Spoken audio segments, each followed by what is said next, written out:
Bueno, estamos con Juan Daniel Soriano, quien fue el primer latinoamericano en hacer una tesis doctoral en teología sobre el pensamiento de Raymond Panikkar.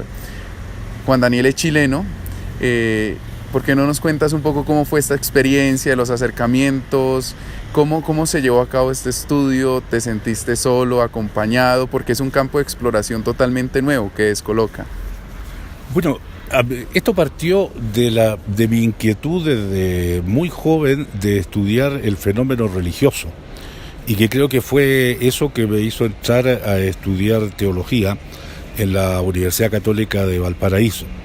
Y cuando iba a hacer mi tesis primero de licenciatura en ciencias religiosas, con un profesor guía que era don Gonzalo Ulloa Rupke, que a su vez era muy inquieto, y él ya había conocido a Panikkar y había leído de Panikkar. Él estudió filosofía en la Complutense Madrid y sacó su doctorado en la Complutense Madrid, y además era discípulo de Ismail Quiles, que era un jesuita latinoamericano extraordinario en el campo de religiones comparadas. Yo me atrevo a decir que la mejor traducción del Gita al español está hecha por el padre Quiles.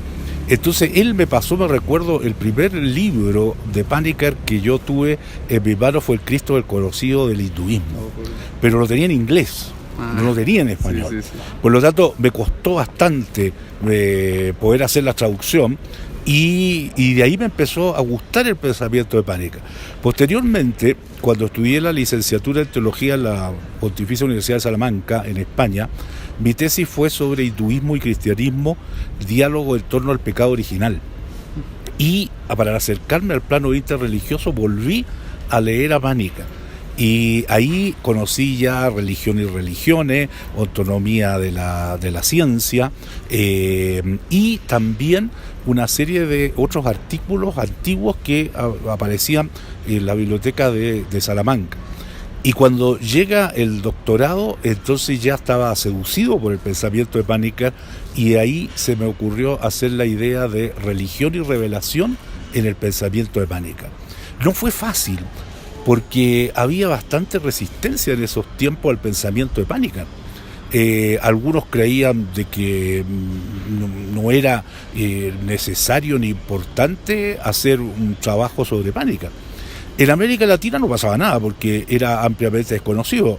Yo, cuando empecé mi tesis doctoral y después el mismo profesor Panikkar me mandó mucho material, yo tenía más libros de él que lo que habían en las bibliotecas de la universidad. Y eso lamentablemente ha seguido hasta el día de hoy. Yo traté de hacer algo sobre Panikkar, incluso en mi universidad, y no tuve ninguna aceptación, porque no es conocido. Entonces, después tenía yo el gran problema de que en ese tiempo no había internet, no había email, por lo tanto, la comunicación con él fue a través de cartas. Siempre muy amable, y me mandaba por correo aéreo el material y respondía a mis preguntas. Tengo un montón de cartas que me respondía lo que yo necesitaba saber. Y también apareció, mientras yo estaba delineando la tesis, todavía no había ni empezado, una publicación en Anthropos, que fueron 2 números dedicados entero a él, lo cual me ayudó mucho, sobre todo en los textos más importantes. Entonces después ya era preguntarle que me los enviara en eso. Yo debo ser uno de los pocos panikkarianos que nunca estuvo con él. Yo solamente fue por carta y por teléfono. En los tiempos en que una llamada de teléfono de Chile a España costaba pero una enormidad, ¿no? Entonces eso limitó mucho. Además teníamos el problema de un país chileno que finalizaba los 80 muy pobre, con una Europa opulenta, donde todo era 3-4 veces más caro lo que costaba en España. Por lo tanto, eso dificultó mucho. Nosotros tuvimos que trabajar en lo que sea porque la beca no era buena, y lamentablemente cuando él los invitaba no podíamos ir porque significaba dejar de ganar un día. Claro. Entonces eso fue una limitante muy grande, pero yo le tengo que agradecer. Incluso puedo contar una anécdota que siempre se la cuento a mis alumnos. Fíjate que llegó un momento en que, al que no tener apoyo económico fundamentalmente con todo lo caro, decidí abandonar el proyecto.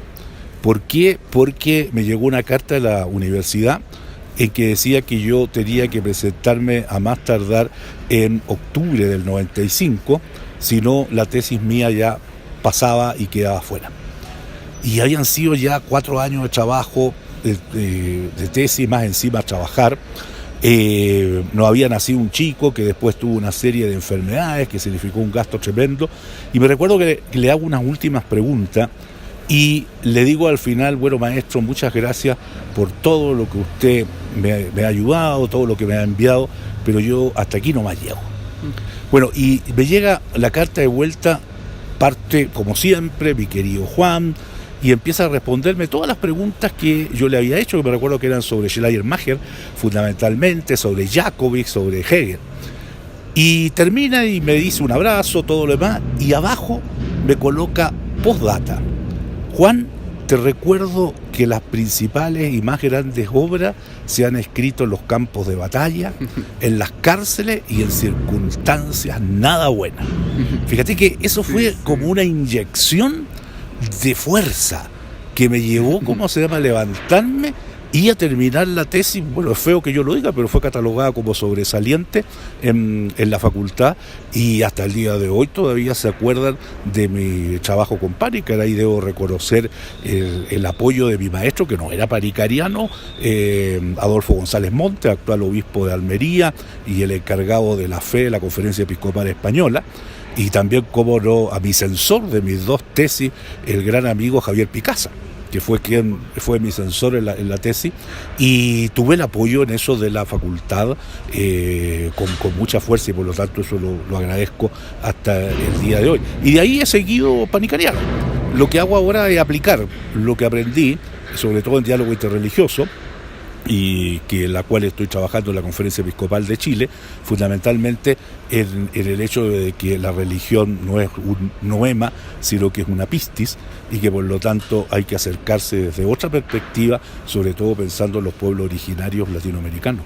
Que yo empecé a hacer la tesis doctoral bajo el régimen militar, y tenía el gran problema de que los militares obviamente no te iban a ayudar para hacer una tesis en teología, porque decía que eso era labor de la Iglesia, y en Europa, si tú ibas con el famoso pasaporte rojo, creías que eras funcionario del régimen, entonces te trataban mal aquí en Chile y te trataban mal en el extranjero. Me recuerdo varias peleas en los consulados, por ejemplo, en Europa, y por el solo hecho de tener ese pasaporte. Entonces, todo eso se solucionó. Hoy día hay becas, hoy día hay préstamos, hay muchas más posibilidades. Y está el internet, y está la obra completa, y ya la fotocopia es algo de que ahora el pasado. Entonces, eso es interesante de destacarlo.